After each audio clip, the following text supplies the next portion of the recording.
तो दोस्तों, आज हम बात करेंगे भारत के सबसे पहले रिकॉर्डेड बैटल के बारे में, जो लड़ा गया था आज से लगभग 3,500 साल पहले, वो भी एक नदी के किनारे। बहुत ही इंटरेस्टिंग स्टोरी है, बहुत ही मज़ेदार कहानी है। आपको ज़रूर मज़ा आएगा, आप सिर्फ अंत तक बने रहिए।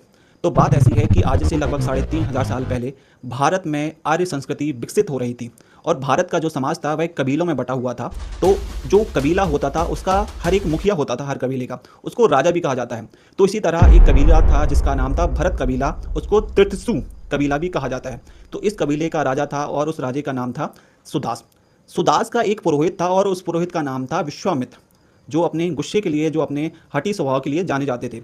तो राजा सुदास अपने पुरोहित यानी कि विश्वामित्र को हटाकर एक नए पुरोहित, जिनका नाम होता है वशिष्ठ, उनको नियुक्त करते हैं। तो विश्वामित्र होते हैं वह बहुत गुस्सा हो जाते हैं और अपने अपमान का बदला लेने के लिए वह कबीलों के पास जाते हैं और फिर वह धीरे धीरे करके 10 कबीलों के राजाओं को तैयार करते हैं सुदास के खिलाफ युद्ध लड़ने के लिए।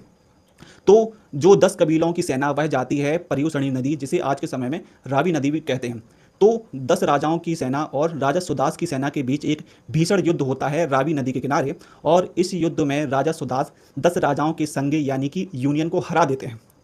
तो इस तरह से इस युद्ध के बाद जो राजा सुदास होते हैं वह संपूर्ण आर्यावर्त के एक राट सम्राट बन जाते हैं।